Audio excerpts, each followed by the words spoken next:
A lot of people think that they can show up and start posting and get an audience. And that's just straight up not true at all. Posting and having good content is only a small portion of the formula that creates a really engaged audience. And leaving long, thoughtful comments on other people's content is. But you're very front facing, right? So you put out a lot of content. You're very out there. What advice do you have for females who are afraid to put themselves out there, right? Because I don't know if they're not doing it out of fear, or just there's so many men with their, with their rah straight to there where they feel like, "Oh, I can't compete to that level." But what do you think it is, and what's your advice for women to be more vocal? Yeah, I mean, there are lots of men out there already doing it, but then there are also lots of men with pitchforks on the internet. Like when I get trolled, it is 99% men, which is funny. Is it funny? I don't think funny is the word, but it's interesting. I shot a video of me responding live to troll comments, which was so fun to shoot because I used to get so many terrible comments that I was like, how can I take back my power and respond to this? It was all men, and it's unfortunate. But I mean, you have to be ready for the journey to go and put yourself out there. I wouldn't say I had the thickest skin or was like super ready for what was going to happen 2.5 years ago when I got started posting on LinkedIn. But man, I'm a completely different person now because of the good and the bad that has happened through that.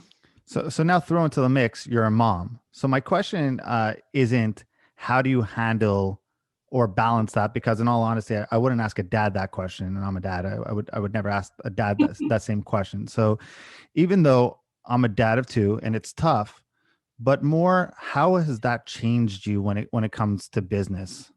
Mm-hmm. I am a lot softer than I used to be, I think, because of the kids, which is good. I have a lot of male energy. I always have. I've always said exactly what I want. I will fight for what I want. I believe I'm going to get what I want all the time since like the day I was born. I've always been like that. And I think that came off as more, I always thought I was being assertive, but it came off as more aggressive earlier in my career. And there's a whole different conversation about how women are perceived and why we're labeled that I'm not going to get into. But it's just made me, especially two of my two girls are both adopted from foster care.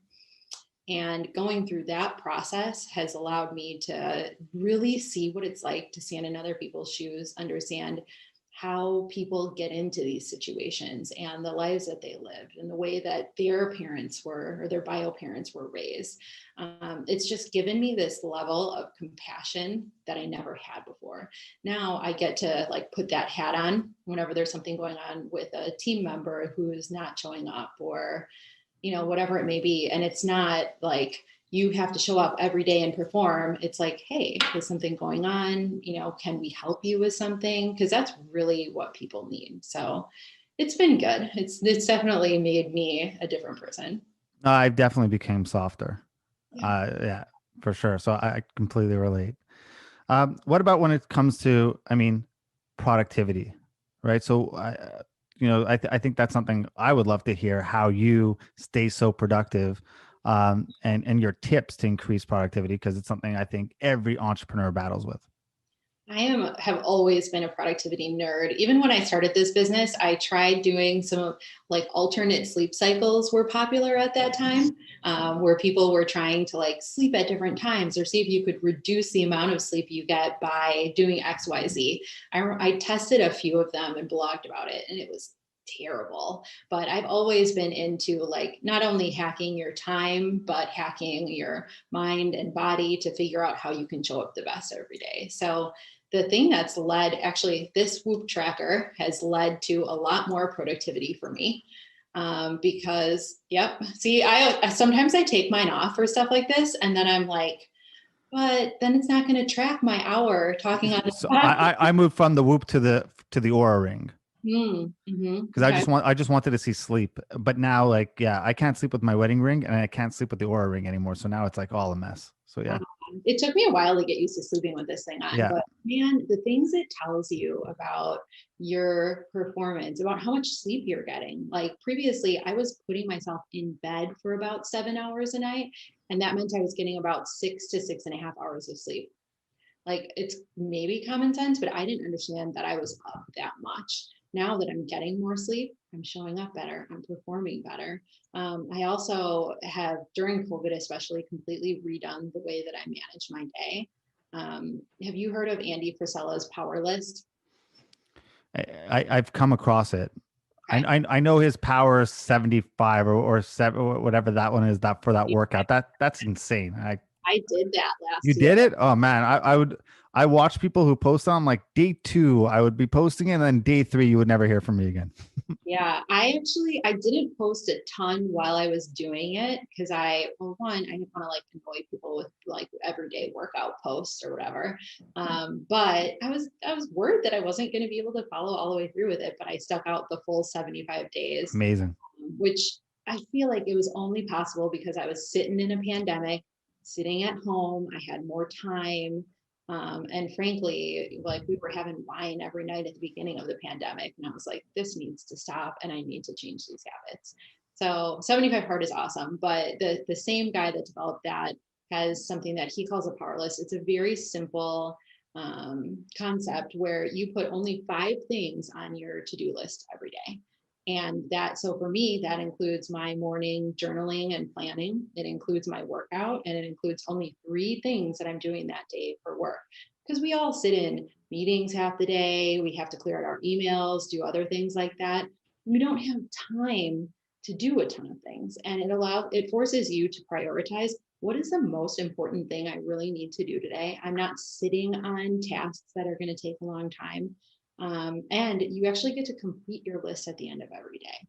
I think one of the worst things people do is they put their giant to-do list, and at the end of every day, you got to push it all to the next day. And even if you got a lot done, you still feel like shit about it because you have 13 things left on your list. So that's been really helpful just for me mentally. Love it. Uh, I'd be doing this audience a disservice if we didn't talk LinkedIn for a bit, because you are like the queen of LinkedIn. You may have one of the best LinkedIn games I've ever seen. Credit to Marcus for really showing me how good you actually are. So let's get a bit tactical, if you don't mind. What are the golden rules for growing your presence on LinkedIn? I think that a lot of people think that they can show up and start posting and get an audience. And that's just straight up not true at all. Posting and having good content is only a small portion of the formula that creates a really engaged audience. And going out and making actual friends with people, commenting on their content, leaving long, thoughtful comments on other people's content is huge. The only friends I've actually made during this pandemic have been on LinkedIn, which is weird because you never walked onto LinkedIn and say like, I'm going to make some new business friends today, but I have, and it's been really cool because I went in with a genuine interest in meeting new people, especially since I couldn't be out networking while I'm sitting at my home for the last year. So that's a big piece of it. And then I curate my network pretty intentionally on the back end. So my content is, I mean, I don't want to call it general because that kind of seems negative, but it is more about the things we're talking about, the mindset and how you have to treat your body and everything that goes into growing a company day to day versus about what my company does. That's very intentional because I want to relate to other founders on the level of like, hey, we're both doing this at the same time. What are you learning? Here's what I'm learning. Here's where I've tried. Here's where I've failed. But on the back end, I'm going and connecting with all of those target buyers that we have for Excelity. So we work in a handful of different industries and sell to B2B software companies. So the top 50 companies we want to work with in InsurTech, we've identified those companies. We've identified who we think the buyers are, and we're going out and connecting with them, not to sell them anything, just to get them in our network so that they can start seeing our content and we can start getting to know each other. So that has been huge.